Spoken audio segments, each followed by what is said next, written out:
ଆଜିର ବିଷୟବସ୍ତୁ ଖାଇବା ଆଗରୁ ଭାବିବା କଥା। ଏହାକୁ ଲେଖିଛନ୍ତି ପଣ୍ଡିତ ଶ୍ରୀରାମ ଶର୍ମା ଆଚାର୍ଯ୍ୟ। ଅଧ୍ୟାତ୍ମ ବିଦ୍ୟା ବିଶାରଦ ବୈଜ୍ଞାନିକ ଋଷି ମୁନିମାନେ ମନୁଷ୍ୟର ଆହାର ସମ୍ପର୍କରେ ଖୁବ୍ ଗବେଷଣା କରିଥିଲେ। ସେହି ଗବେଷଣା ପରେ ସେମାନେ ମନ୍ତବ୍ୟ ଦେଇ କହିଲେ, ପ୍ରତ୍ୟେକ ଖାଦ୍ୟ ପଦାର୍ଥ ନିଜ ମଧ୍ୟରେ ରାଜସିକ, ତାମସିକ ଏବଂ ସାତ୍ତ୍ୱିକ ଗୁଣମାନ ଧାରଣ କରିଅଛନ୍ତି ଏବଂ ଉକ୍ତ ପଦାର୍ଥ ଭୋଜନ କରିବା ଦ୍ୱାରା ମାନବୀୟ ମନୋଭୂମିର ନିର୍ମାଣ କ୍ରମେ ଯଥେଷ୍ଟ ପ୍ରଭାବିତ ହୋଇଥାଏ। ପୁନଶ୍ଚ ସେମାନେ କହନ୍ତି ଯେ ପାରିପାର୍ଶ୍ୱିକ ପରିସ୍ଥିତିରେ ପ୍ରଭାବ ମଧ୍ୟ ଖାଦ୍ୟ ପଦାର୍ଥ ଉପରେ ଯଥେଷ୍ଟ ମାତ୍ରାରେ ପଡ଼ିଥାଏ।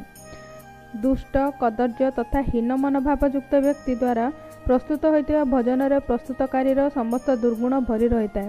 ନ୍ୟାୟ ଏବଂ ଅନ୍ୟାୟ ଦ୍ୱାରା ପାପ ଏବଂ ପୁଣ୍ୟ ଦ୍ୱାରା ଅର୍ଜନ କରାଯାଇଥିବା ଧନରେ ଯେଉଁ ଆହାର ପ୍ରସ୍ତୁତ କରାଯାଏ ତାହା ମଧ୍ୟ ସେହିପରି ଗୁଣ ବା ଦୋଷରେ ଦୂଷିତ ହୋଇଥାଏ ଏବଂ ତାହା ଭକ୍ତର ମନୋବୃତ୍ତିକୁ ନିଶ୍ଚୟ ପ୍ରଭାବିତ କରିଥାଏ। ଗବେଷଣା ଲବ୍ଧ ଏହି ତାତ୍ତ୍ୱିକ ବିଚାରକୁ ହିଁ ପାଥ୍ୟ କରି ଉପନିଷଦର ଋଷିମାନେ ସାଧକକୁ ସତ୍ତ୍ୱଗୁଣୀ ଭୋଜନ ଗ୍ରହଣ କରିବା ପାଇଁ ବାରମ୍ବାର ନିର୍ଦ୍ଦେଶ ଦେଇଅଛନ୍ତି। ମଦ୍ୟ, ମାଂସ, ପିଆଜ, ରସୁଣ, ଅଧିକ ମସଲା, ଉତ୍ତେଜକ, ମାଦକ ଦ୍ରବ୍ୟ, ଗରିଷ୍ଠ ତଥା ତମଗୁଣୀ ପଦାର୍ଥମାନ କୌଣସି ପ୍ରକାରେ ମଧ୍ୟ ଗ୍ରହଣୀୟ ନୁହେଁ। ସେହିପରି ହୀନ ଚରିତ୍ର ଲୋକମାନଙ୍କ ଦ୍ୱାରା ପ୍ରସ୍ତୁତ କରାଯାଇଥିବା ବା ଅନୀତିପୂର୍ବକ ସଂଗ୍ରହ କରାଯାଇଥିବା ଆହାର ମଧ୍ୟ ତ୍ୟାଜ୍ୟ ଅଟେ।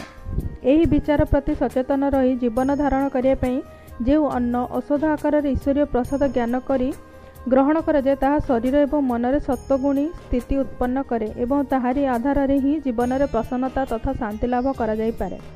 ବିଭିନ୍ନ ଉପନିଷଦୀୟ ନିର୍ଦ୍ଦେଶକୁ କିଛି ଏ ପ୍ରସଙ୍ଗରେ ମଧ୍ୟ ଆଲୋଚନା କରାଯାଇପାରେ। ପ୍ରଥମେ ଦେଖନ୍ତୁ ଛାନ୍ଦୋଗ୍ୟ ଉପନିଷଦର ବିଚାର। ଭୋଜନ କରାଯାଇଥିବା ଅନ୍ନକୁ 3 ଭାଗରେ ବିଭକ୍ତ କରାଯାଇପାରେ। ଏହାର ସ୍ଥୂଳ ଅଂଶ ମଳ ଅଟେ, ମଧ୍ୟମ ଅଂଶରୁ ମାଂସ ଏବଂ ସୂକ୍ଷ୍ମ ଅଂଶରୁ ମନ ତିଆରି ହୁଏ। ସେହିପରି ତରଳ ପଦାର୍ଥ ପାନୀୟକୁ ମଧ୍ୟ 3 ଭାଗରେ ବିଭକ୍ତ କରାଯାଇପାରେ।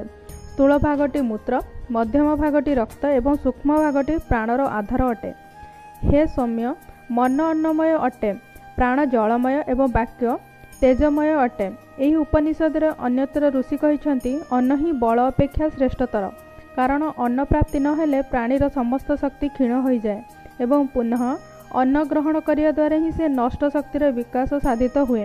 ତେଣୁ ତୁମେ ଅନ୍ନର ଉପାସନା କର। ଏହି ଅନ୍ନ ହିଁ ବ୍ରହ୍ମ ଅଟନ୍ତି। ପାଶୁପତ ବ୍ରହ୍ମ ଉପନିଷଦରେ ତ ଆହୁରି ସ୍ପଷ୍ଟ କରି ଦିଆଯାଇଛି, ଆହାରରେ ଅଭକ୍ଷ୍ୟ ପଦାର୍ଥମାନଙ୍କୁ ପୃଥକ କରିଦେବା ଦ୍ୱାରା ଚିତ୍ତ ଶୁଦ୍ଧ ହୁଏ। ଆହାର ଶୁଦ୍ଧ ହେଲେ ଚିତ୍ତ ଶୁଦ୍ଧ ହେବା ଦ୍ୱାରା ଅଜ୍ଞାନର ସମସ୍ତ ବନ୍ଧନ ଦୂର ହୋଇ ଜ୍ଞାନର ଆଲୋକ ତୀବ୍ରତର ହୁଏ। ଏହି ବିଚାରକୁ ସମର୍ଥନ କରି ଛାନ୍ଦୋଗ୍ୟରେ ଋଷି କହନ୍ତି, ଆହାର ଶୁଦ୍ଧ ହେବା ଦ୍ୱାରା ଅନ୍ତଃକରଣ ଶୁଦ୍ଧ ହୁଏ। ଅନ୍ତଃକରଣ ଶୁଦ୍ଧ ହେଲେ ଭାବନା ଦୃଢ଼ ହୁଏ। ଭାବନା ଦୃଢ଼ ହେବା ଦ୍ୱାରା ହୃଦୟର ସମସ୍ତ ସଂକୀର୍ଣ୍ଣତା ଦୂର ହୋଇଯାଏ।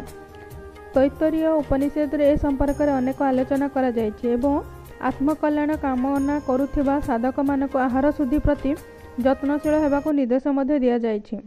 ଏ ପୃଥିବୀ ପୃଷ୍ଠରେ ଜନ୍ମ ହୋଇଥିବା ସମସ୍ତ ପ୍ରାଣୀ ଅନ୍ନରୁ ହିଁ ବିକାଶ ଲାଭ କରିଅଛନ୍ତି। ଏହି ଅନ୍ନ ଦ୍ୱାରା ହିଁ ସେମାନେ ଜୀବିତ ଅଛନ୍ତି ଏବଂ ପରିଶେଷରେ ଅନ୍ନରେ ହିଁ ସେମାନେ ବିଲୀନ ହୋଇଯାଉଛନ୍ତି। ତେଣୁ ଅନ୍ନ ହିଁ ଶ୍ରେଷ୍ଠ ଅଟେ। ଏହା ଔଷଧ ଅଟେ। ଯେଉଁ ସାଧକ ଅନ୍ନକୁ ବହୁ ରୂପରେ ଉପାସନା କରନ୍ତି ତାହା ତାଙ୍କୁ ସଫଳତାର ସହିତ ପ୍ରାପ୍ତ ହୋଇଥାଏ। ଏହି ଅନ୍ନ ରସମୟ ଶରୀର ମଧ୍ୟରେ ଯେଉଁ ପ୍ରାଣମୟ ପୁରୁଷ ଅବସ୍ଥାନ କରୁଛି ସେ ଅନ୍ନ ଦ୍ୱାରା ବ୍ୟାପ୍ତ ହୋଇଥାଏ। ସେହି ପ୍ରାଣମୟ ପୁରୁଷ ହିଁ ଆତ୍ମା ଅଟେ। ପୁନଶ୍ଚ ତୈତ୍ତରୀୟ ଋଷି ସାଧକଙ୍କୁ ସାବଧାନ କରାଇ ଦେଇ କହନ୍ତି, ଅନ୍ନକୁ ନିନ୍ଦା କରିବ ନାହିଁ। ଏ ବ୍ରତ ଗ୍ରହଣ କର। ପ୍ରାଣ ହିଁ ଅନ୍ନ ଅଟେ। ଶରୀର ପ୍ରାଣ ଉପରେ ହିଁ ନିର୍ଭର କରେ, ତେଣୁ ତାହା ମଧ୍ୟ ଏହି ଅନ୍ନ ଉପରେ ହିଁ ତିଷ୍ଠି ରହିଛି। ଯେଉଁ ମନୁଷ୍ୟ ନିଜର ପ୍ରତିଷ୍ଠାର ଆଧାର ରୂପେ ଅନ୍ନକୁ ଅନୁଭବ କରିପାରେ ସେ ପ୍ରତିଷ୍ଠାବାନ ହୁଏ, ଅନ୍ନବାନ ହୁଏ, ପ୍ରଜାବାନ ପୁଣି ପଶୁବାନ ମଧ୍ୟ। ସେ ପୁରୁଷ ବ୍ରହ୍ମ ତେଜରେ ସମୁନ୍ନତ ହୋଇ ମହାନ ହୁଅନ୍ତି। ତାଙ୍କର କୀର୍ତ୍ତି ଅନେକ ଦୂରକୁ ବ୍ୟାପିଯାଇ ଅନେକ ଦିନ ପାଇଁ ବଞ୍ଚି ରହେ ମଧ୍ୟ। ଅଷ୍ଟମ ଅନୁବାକ୍ୟରେ ଋଷି କହନ୍ତି, ଅନ୍ନକୁ ଅବହେଳା ନ କରିବା ପାଇଁ ସଂକଳ୍ପ ଗ୍ରହଣ କର।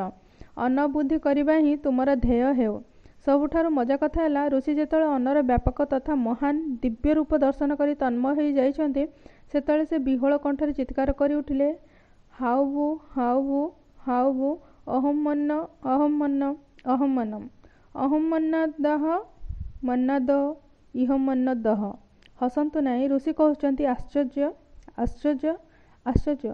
ମୁଁ ଅନ୍ନ ହିଁ ଅଟେ। ଆରେ ମୁଁ ହିଁ ଅନ୍ନକୁ ଖାଉଛି, ମୁଁ ଖାଉଛି। ହଁ, ମୁଁ ହିଁ ଅନ୍ନକୁ ଖାଇ ଦେଉଛି। ଅଥର୍ବବେଦରେ ଅନୁପଯୁକ୍ତ ଅନ୍ନକୁ ତ୍ୟଜ୍ୟ ବୋଲି କୁହାଯାଇଅଛି।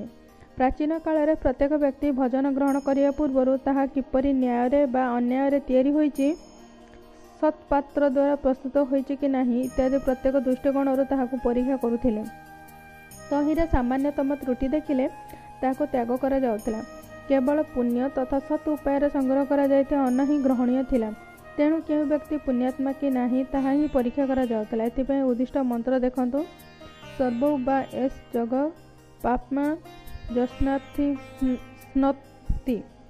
ଏହାର ଅର୍ଥ ହେଲା, ଯାହାର ଅନ୍ନ ଅନ୍ୟମାନେ ଗ୍ରହଣ କରନ୍ତି ସେ ହିଁ ପୁଣ୍ୟାତ୍ମା ଅଟନ୍ତି। ସମାଜରୁ ବାସନ୍ଦ ହେବାର ଅର୍ଥ ପ୍ରାୟ ସେହିପରି ଅଟେ। ଗ୍ରାମାଞ୍ଚଳରେ କେହି ଯଦି ଅସାମାଜିକ ଆଚରଣ କରେ ତେବେ ତାହାଠାରୁ କେହି କିଛି ଗ୍ରହଣ କରନ୍ତି ନାହିଁ। ଏପରି ପ୍ରଥା ମଧ୍ୟ ରହିଛି। ମହର୍ଷି ବାଲ୍ମୀକି ରାମାୟଣର ଅନ୍ତଃକରଣକୁ ଦେବତା ବୋଲି ବର୍ଣ୍ଣନା କରି କହିଛନ୍ତି, ଯେଉଁ ମନୁଷ୍ୟ ଯେପରି ଅନ୍ନ ଗ୍ରହଣ କରେ ତାହାର ଦେବତା ମଧ୍ୟ ସେହିପରି ଅନ୍ନ ଭୋଗ କରନ୍ତି।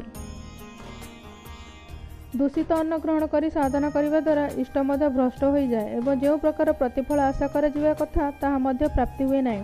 ଆପଣ ତ ଜାଣିଲେ, ଆହାରର ସୂକ୍ଷ୍ମ ପ୍ରଭାବ ମନକୁ ପ୍ରଭାବିତ କରେ। ସେଇଥିପାଇଁ ହିନ୍ଦୁ ଧର୍ମରେ ଖିଆ ପିଆର ଶୁଦ୍ଧତା କଥାକୁ ମହତ୍ତ୍ୱ ଦେଇ ବଡ଼ ଆଖିରେ ଦେଖନ୍ତି। ଯେଉଁଠି ଇଚ୍ଛା ସେଠାରେ ବସି ଯେକୌଣସି ଲୋକ ହାତରୁ ଶୁଦ୍ଧ ବିଚାର ନ କରି ଖାଲି ପେଟ ଭର୍ତ୍ତି କରିବା ପାଇଁ ଖାଇବାଟା ବୈଜ୍ଞାନିକ ବିଚାରରେ ଆଚରଣୀୟ ନୁହେଁ। ଆପଣ ତ ଜାଣିନାହାନ୍ତି, କିନ୍ତୁ ଆମେ ଅଧା ଇଂରାଜୀ ପଢ଼ୁଆ ଲୋକମାନେ ହିନ୍ଦୁ ଧର୍ମରେ ଏଇ ଯେଉଁ ସବୁ ନୀତି ନିୟମକୁ ଆଖି ବୁଜି ଏକା ଥରେ ଅନ୍ଧବିଶ୍ୱାସ ପୁଣି କୁସଂସ୍କାର ବୋଲି ମଧ୍ୟ ସାର୍ଟିଫିକେଟ୍ ଦେଇ ଦେଉଛୁ। ସେହି ସବୁକୁ ଆଜି ବିଦେଶୀ ଗବେଷକମାନେ ପରୀକ୍ଷା କରି କହୁଛନ୍ତି ଯେ ଏପରି କରିବାଟା ସମ୍ପୂର୍ଣ୍ଣ ଠିକ୍। କାରଣ ଅନୁଚିତ ସ୍ଥାନରେ ପୁଣି ଆବର୍ଜନା ଭରା ଭୋଜନ କୌଣସି ନୀଚ ପ୍ରକୃତିର ଲୋକଠାରୁ ଗ୍ରହଣ କରିବା ଶରୀର ଏବଂ ମନ ଉଭୟ ପାଇଁ କ୍ଷତିକାରକ ଅଟେ। କିନ୍ତୁ ଏହି ବିଶାଳ ତଥା ପବିତ୍ର ଦେଶରେ ଆମକୁ ସ୍ୱୀକାର କରିବାକୁ ଲାଜ ନାହିଁ ଯେ ଭୋଜନ ସମ୍ପର୍କୀୟ ପରିଷ୍କୃତି କ୍ଷେତ୍ରରେ ଆମେ ଆଜିକାଲି ଯଥେଷ୍ଟ ଉଦାସୀନ ତଥା ନିର୍ବିକାର ମଧ୍ୟ ହୋଇପଡ଼ୁଛୁ। ବିଦେଶୀ କାଇଦାରେ ନିର୍ମିତ ତଥା ପରିଚାଳିତ ହେଉଥିବା ହୋଟେଲ, ରେଷ୍ଟୁରାଣ୍ଟ ଆଦି ଯେତେ ଅପରିଷ୍କାର ହେଲେ ମଧ୍ୟ ସେଠାରେ ବସି ଗୋରୁମାନେ ନିବିଷ୍ଟ ଚିତ୍ତରେ ଆଖି ବୁଜି ପାକୁଳି କଲା ଭଳି ଆମେ ଭୋଜନ ତଥା ଜଳପାନ ଆଦି ଗ୍ରହଣ କରିବାକୁ ଅତ୍ୟାଧୁନିକତାର ନମୁନା ବୋଲି ବିଚାର କରୁ। କିନ୍ତୁ ଏହି ବିଦେଶୀ ରୀତିର ନକଲ କରିବାରେ ଏବଂ ଆମ ଅନ୍ଧ ଆଧୁନିକତାର ପ୍ରଦର୍ଶନ ପଛରେ କେତେ ଘୃଣ୍ୟ ତଥା ଆବର୍ଜନାମୟ ପରିବେଶ ସୃଷ୍ଟି ହୋଇଯାଇଛି ତାହା ବିଚାର କରିବାକୁ ଆମର ଆଖି ବନ୍ଦ, ମନ, ବୁଦ୍ଧି ଆଦିକୁ ମଧ୍ୟ ଫୁର୍ସତ ନାହିଁ। ଆମର ଏହି ଅନୁକରଣ ସର୍ବସ୍ୱ ଆଧୁନିକତା ଦ୍ୱାରା ନୈତିକ ମାନମର୍ଯ୍ୟାଦା ଆଦି କିପରି ଭାବରେ ଅବହେଳିତ ହେଉଛି ସେ ସମ୍ପର୍କରେ ଗୋଟିଏ ସାଧାରଣ ଧାରଣା ସଂଗ୍ରହ କରିବା ପାଇଁ ଆପଣ ଯେକୌଣସି ସହରକୁ ଟିକଟ କଟାଇ ପାରନ୍ତି। ସେଠାରେ ଆପଣ ନିଶ୍ଚୟ ଦେଖିବେ ଆଧୁନିକା ମହିଳାମାନେ ନିଜ ସମେତ ସମସ୍ତ ପରିଜନକୁ ମଧ୍ୟ ହାଣ୍ଡି ଚୁଲି ମାୟାରୁ ମୁକ୍ତ କରିଦେଇ ଆବର୍ଜନାମୟ ହୋଟେଲ ଅଧା ଲଙ୍ଗଳା ଫଟୋ ସଜ୍ଜିତ ଦିବ୍ୟ ପୁରୀରେ ଭୋଜନ କରିବାକୁ ପସନ୍ଦ କରନ୍ତି। ଆପଣ ହୁଏତ କହିପାରନ୍ତି ଯେ ଏପରି ସାର୍ବଜନୀନ ସ୍ଥାନରେ କୌଣସି ବିକାର ରଖି ଖିଆ ପିଆ ଆଦି ତ ଏକ ବୃହତ୍ତର ସମସ୍ୟା ବୋଧେ। ଏହାକୁ ବନ୍ଦ କରିବା ସାମାଜିକ ସ୍ୱାସ୍ଥ୍ୟର ସ୍ଥିରତା ଦୃଷ୍ଟିରୁ ଏକାନ୍ତ ଉପଯୋଗୀ ଏବଂ ନୈତିକ ଦୃଷ୍ଟିରୁ ପୁଣି ମହତ୍ତ୍ୱପୂର୍ଣ୍ଣ ମଧ୍ୟ। ଆଜ୍ଞା ଧୀରେ କୁହନ୍ତୁ। ସେହି ଆଧୁନିକ ଜୀବମାନେ ଯଦି ଶୁଣିବେ ତେବେ ସେମାନେ ଆପଣଙ୍କୁ ମଫସଲି କହି ନିଶ୍ଚୟ ସମାଲୋଚନା ଆରମ୍ଭ କରିଦେବେ। ଦେଖୁନାହାନ୍ତି, ଘରର ବୋହୂ ଭୁଆସୁଣୀ ଗୁଡ଼ାକ ପୁଣି ଏତେ ବଡ଼ ବଡ଼ ଝିଅ ଗୁଡ଼ାକ ମଧ୍ୟ ଏହି ହୋଟେଲ ଭାତକୁ କିପରି ପସନ୍ଦ କରୁଛନ୍ତି। କ'ଣ ଆପଣ ଏସବୁର ନିଦାନ ଖୋଜିବାକୁ ଭାବୁଛନ୍ତି? ହେଉ ଭାବନ୍ତୁ। ଯେକୌଣସି ସହରର ଯେକୌଣସି ଗଳିର ପସନ୍ତୁ ଦେଖିବେ ଚିତ୍ର ବିଚିତ୍ର ସାଇନବୋର୍ଡ, କେତେ ପ୍ରକାର ଶ୍ରୁତିମଧୁର ନାମାବଳୀ, ବିଶୁଦ୍ଧ ପବିତ୍ର ଆଦି ଅନେକ ବିଶେଷଣ ଯୋଡ଼ି ଦେଇ ହୋଟେଲ, ରେଷ୍ଟୁରାଣ୍ଟ ସବୁ ମୁହଁ ଖୋଲି ବସିଛନ୍ତି। ଯେଉଁଠି ଦେଖ ସେଠି ଲେଖା ହୋଇଥିବ ମିଲ୍ସ ରେଡ଼ି, ମାନେ ଆଉ କୁଆଡ଼େ ଯିବା ଦରକାର ନାହିଁ, ଏହି ମଇଳା ଗଦାକୁ ଆସନ୍ତୁ। ପରଦେଶୀ ଭଦ୍ରଲୋକମାନେ ହାଣ୍ଡି ପୁଣି ସମୟ ଅଭାବରୁ ହୋଟେଲରେ ମୁଠାଏ ଖାଇଦେଲେ ତ କ'ଣ କହିବା, ତାଙ୍କ କଥା ବାଦ ଦିଅନ୍ତୁ। କିନ୍ତୁ ଏମିତି ଗୃହସ୍ଥ ଗୃହିଣୀମାନେ ହାଣ୍ଡି ଛାଡ଼ କରି ସିନେମାରୁ ଫେରି ହୋଟେଲରେ ପଶି ନୀତିଦିନିଆ ଗ୍ରାହକ ବୋଲାଇବା କଥାଟା ଆମକୁ ପସନ୍ଦ ଲାଗେନା। ହେଲେ ଆମ ପସନ୍ଦକୁ ପଚାରେ କି? ଚା ପାଣି କଥାଟା ତ ଏମିତି ପ୍ରବଳ ହୋଇଗଲାଣି ଯେ ଘରକୁ କୁଣିଆ ଆସିଲେ ତ ଗରମ ଚାହା କପେ ଥୋଇଦିଅ, ଘର କଥା ତ ନୁହେଁ, ସିଧାସଳଖ ସେଇ ହୋଟେଲରୁ ମଗାଇ ଆଣ। ହଁ, ଏଇ ହୋଟେଲ ବାଲାଙ୍କର ସୁନାଖିଲ ମରା ହସ ଦେଖିଲେ ତାଙ୍କ କାରବାର କେତେ ତେଜ ତା ଆପଣ ନିଶ୍ଚୟ ବୁଝିପାରିବେ। ସେଥିପାଇଁ ତ ଲୋକେ ବାଉଁଶ ତାଟି ବାନ୍ଧି କରି ହୋଟେଲ ଖୋଲି ପକାଉଛନ୍ତି। କିନ୍ତୁ ଆପଣ ମାନିବେ କି ନାହିଁ କେଜାଣି, ଏହି ହୋଟେଲ ଗୁଡ଼ାକର ସଂଖ୍ୟା ଯେତେ ବେଶୀ ହୋଇଯାଉଛି, ଆମ ସାଧାରଣ ଜନଜୀବନ ପାଇଁ ଆବର୍ଜନା ପରିମାଣ ମଧ୍ୟ ସେତେ ବଢ଼ିଯାଉଛି। ତେଣୁ ଆମର କହିବା କଥା ହେଲା, ଆପଣ ଏହି ହୋଟେଲବାଲାମାନଙ୍କର ଅସଲି ବ୍ୟବସ୍ଥା ସହିତ ପରିଚିତ ହୁଅନ୍ତୁ। ନିଜର ସ୍ୱାସ୍ଥ୍ୟ ଏବଂ ସାମାଜିକ ନୈତିକତାକୁ ବଞ୍ଚାଇ ରଖିବାକୁ ସେ ଦୁଆରେ ଯେତେ କମ୍ ପହଞ୍ଚିବେ ସେତେ ଭଲ। ହୋଟେଲ ଦୁଆରେ ଲକ୍ଷେ ଲୋକ, କେତେ ପ୍ରକାର ବେଶ ପୋଷାକ, ସେଥିରେ ପୁଣି କେତେ ଯେ ବେମାରିଆ ତା'ର ଠିକଣା ନାହିଁ। ଲୁଗାପଟାର ଜୋତା ତଳିପାରେ କିଏ କେତେ ପ୍ରକାର ଜୀବାଣୁ ବହି ଆଣି ଏହି ଭୋଜନାଳୟକୁ ମଣ୍ଡି ଦେଇ ଯାଉଛନ୍ତି, ସେ କଥା କ'ଣ କହିବା। ଇଏ ଭୋଜନାଳୟ ନୁହେଁ ଯେ ସଫା କଥାରେ କହିଲେ ଆବର୍ଜନାଳୟ ହେବ। କଥାଟା ଆପଣଙ୍କୁ ଅସୁଖ ଲାଗିଲା ବୋଧେ। ଏବେ ଏଇ ଫର୍ଣ୍ଣିଚର ଉପରେ ଆଖି ପକାନ୍ତୁ।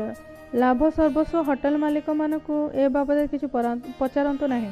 କାରଣ 15 ଦିନ କଥା ଛାଡ଼, ମାସକୁ ଥରେ ମଧ୍ୟ ଏହି ଚୌକି ଟେବୁଲ ଗୁଡ଼ାକ ଖରାରେ ପକାଇବାକୁ ତାଙ୍କୁ ଫୁରୁସତ ନାହିଁ। ଏଗୁଡ଼ାକୁ ଗରମ ପାଣିରେ ଧୋଇ ପରିଷ୍କାର କରିବା ମଧ୍ୟ ଅଧିକ ସମୟ ଏମାନଙ୍କ ପାଖରେ ନାହିଁ। ତେଣୁ ଏସବୁ ଫର୍ଣ୍ଣିଚର ବୋଲାଉଥିବା ପଦାର୍ଥ ଗୁଡ଼ିକ ଛାରପୋକ ଆଦିଙ୍କର ସ୍ଥାୟୀ ତଥା ସୁରକ୍ଷିତ ବାସସ୍ଥାନ ଅଟେ।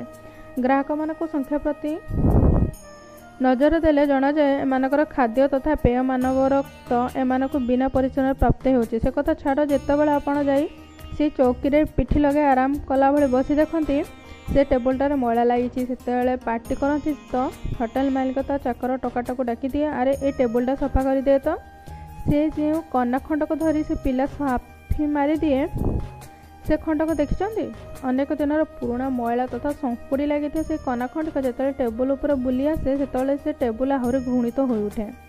ଯେଉଁ ସ୍ଥାନମାନଙ୍କର କାଠ ଯୋଡ଼ାଇ ହୋଇଥାଏ, ସେଠାରେ ତ ଏକ ପ୍ରକାର ଦୁର୍ଗନ୍ଧମୟ ଶିଉଳି ପରି ପଦାର୍ଥର ଲେପ ପ୍ରସ୍ତୁତ ହୋଇ ଲାଗି ରହିଥାଏ। ଟେବୁଲ ଚୌକି ଭଳି ତାଙ୍କର ସେହି କାଚ ବନ୍ଧି ଆଲମାରୀ ଗୁଡ଼ାକ ମଧ୍ୟ କିଛି କମ୍ ଦୂଷିତ ନୁହେଁ। ସାମ୍ନା ପଟରେ କାଚ ଦିଆ ଯାଇଥିଲେ ମଧ୍ୟ ପଛପଟଟା ତ ଖୋଲା ଥାଏ। ଖରିଦାରଙ୍କ ଗହଳ ହେତୁ ତାହା ବନ୍ଦ କରିବା ପୁଣି ଖୋଲିବା ତ ଗୋଟିଏ ସମସ୍ୟା। ତେଣୁ ସେଇଟା ସେମିତି ମୁହଁ ଖୋଲି ବସିଥାଏ। ତା ଭିତରେ ମାଛିମାନଙ୍କର ଅବାଧ ପ୍ରବେଶ, ଜନ୍ଦା ପିମ୍ପୁଡ଼ି ଆଦିଙ୍କ ହିସାବ ବା ରଖୁଛି କିଏ? ଗ୍ରାହକ ଈଶ୍ୱରଙ୍କୁ ଏତେ କଥା ଦେଖିବାକୁ ଫୁରୁସତ ବା କାହିଁ? ଖାଦ୍ୟ ପଦାର୍ଥରେ ଅପମିଶ୍ରଣ ତ ସମସ୍ତେ କରୁଛନ୍ତି। ଚାଉଳରେ ଗୋଡ଼ି, ଅଟାରେ ତେନ୍ତୁଳି ମଞ୍ଜି ମିଶିବା କଥାରେ ହୋଟେଲ ମାଲିକଙ୍କର କ'ଣ ଯାଏ? ବଜାରରେ ଯାହା ମିଳୁଛି ସେ ତ ସେଇଆ ରାନ୍ଧିବ। କିନ୍ତୁ ଆଜିର ବଳକା ଭାତ ବା ତରକାରୀ ଆସନ୍ତାକାଲିକୁ ବାସି ନ ହୋଇ ତାଜା ହୋଇଯିବା ବିଦ୍ୟା ଏଇ ହୋଟେଲ ମାଲିକମାନେ ବେଶ ଜାଣନ୍ତି। ଆଜିର ମହଙ୍ଗା ଯୁଗରେ ବଳକା ଭାତ ମୁଠାକ ଫିଙ୍ଗି ଦେବାକୁ କ'ଣ କାହାର ଦେହ ସହିବ? ଏପରି ଯୁକ୍ତି ସେଇ ଲାଭଖୋର ମାଲିକମାନେ ହିଁ ଜାଣନ୍ତି। କାରଣ ସେମାନଙ୍କର ଅନ୍ୟର ସ୍ୱାସ୍ଥ୍ୟ ନୁହେଁ, କେବଳ ପଇସା ହିଁ ଧ୍ୟେୟ।